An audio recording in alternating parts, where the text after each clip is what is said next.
Alhamdulillah pemirsa sekalian, kita udah sampai di rooftop kebunnya pesantren Darul Mansur.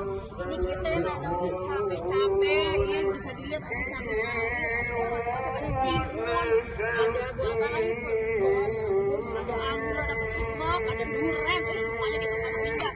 Ini kenapa kita tanemin pohon cabe? Karena cabe mahal. Makin naik aja, heran kadang-kadang kita kalau pasar aku lihat cabe naik, aduh. Nah, Masya Allah, ini kan dengan adanya santri berarti kebutuhan dapur meningkat. Nah, kita sebagai yang di atas ya, sebagai teman-temannya santri-santri juga, kita harus memikirkan bagaimana ini supply chain untuk dapurnya santri. Maka alternatifnya adalah kita nanam-nanam dan kita ajarin tuh santri-santri juga ikut nanam supaya nanti pas pulang ke rumah bisa bantuin emak bapaknya naruh pohon cabe, naruh pohon cabe gitu. Jadi banyak banget nih, banyak segala macam ini udah nggak ada. Kenapa? Karena udah kita petik-petikin. Karena santri pada doyan makan seblak ya. Jadi udah banyak banget yang namanya cabai rawit. Jadi kita sendiri ambil bahan sendiri, bener-bener fresh, kita masak sendiri, dapurnya ya santri gak ada yang ngerjain, dia sendiri masak. Jadi kita membebaskan santri. Misalkan hari ini kamu mau masak apa, ya udah sok aku ambil cabainya sendiri, ambil pohonnya sendiri, gitu ya, daun-daunnya, terus masak sendiri.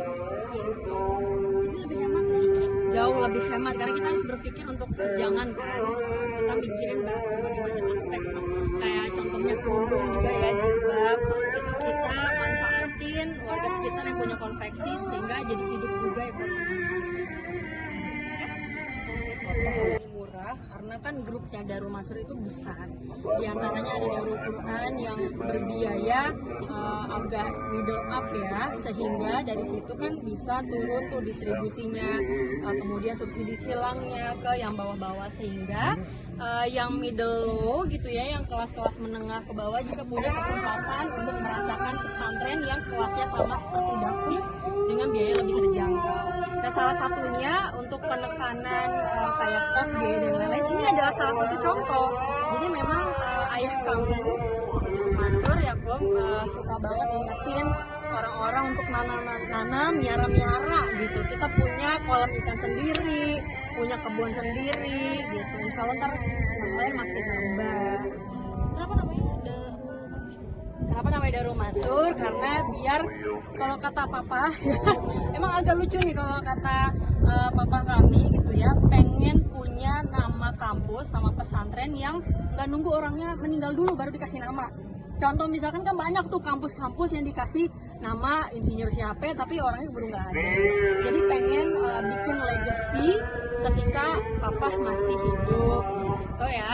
Jadi makanya namanya Darul Mansur, karena kita juga Mansur ya, keluarga Mansur, Linda Mansur, Kumin Mansur, Pun Mansur, sampai yang terakhir Aisyah Mansur. Jadi biar lebih dikenal. Oh, bukan lebih dikenal, harapannya bukan seperti itu, tapi ingin mempertahankan legacy sehingga ini menjadi cerita ke anak cucu gitu nantinya, bahwa nenek lo keren banget loh gitu. Pengennya sih gitu. Jadi kita memang saling mengapresiasi lah sesama keluarga, kayak kakak apresiasi adik, adik apresiasi kakak. Jadi memang itu sudah menjadi kekentalan di keluarga kami seperti itu.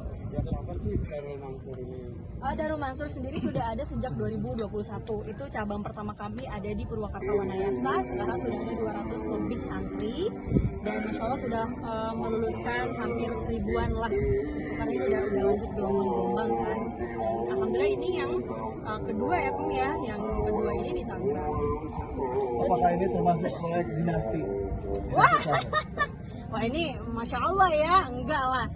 Seperti yang sudah kita sebutkan tadi, kita pengen manfaat sebanyak-banyaknya untuk banyak orang. Karena tadi berawal dari keresahan gitu ya, biaya yang semakin naik, segala macam dari mulai sembako ya, dapur, urusan anak aja masih mahal gitu. Masa sih nggak ada solusi? Nah makanya insya Allah kita hadir memberikan solusi terbaik di rumah. Ini pesantren ada sekolah juga atau gimana sih? Ini ada sekolahnya juga, jadi ini menjadi satu pesantren dan sekolah. Nah memang yang membedakan adalah di Darul Mansur itu kita ini mengikuti Kemenak, jadi bukan Kemendikbud, ini Kemenak.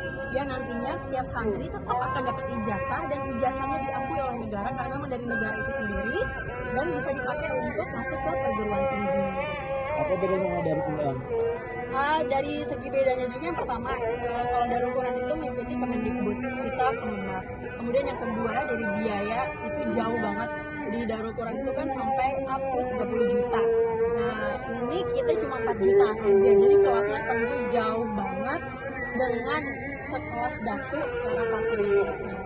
Untuk pengajar-pengajarnya apakah dari Darul Daku juga? Alhamdulillah kita full support dari Daku juga, karena kebetulan kita punya guru-guru yang luar biasa hebat dari Timur Tengah juga dan dari berbagai macam belahan dunia. Di antaranya memang kita spesialis Quran, sehingga guru yang didatangkan pun guru-guru bersanad yang langsung kepada Rasulullah SAW yang memang kredibel untuk mengajarkan anak-anak. Jadi kalau sini juga gimana ngabdi di sini gitu ya? Oh iya benar. Jadi alhamdulillah aku sekarang banyak ngabdi di pesantren Darul Mansur. Nah, kalau sebelumnya banyak warawiri gitu kan, macam-macam deh, ngomongin terus kita punya kosmetik kita punya travel dan alhamdulillah sekarang insya Allah aku mau ngabdi di pesantren. Dan dibalik nih, kalau dulu pesantren itu sampingan, sekarang yang lain sampingan, pesantren adalah utama.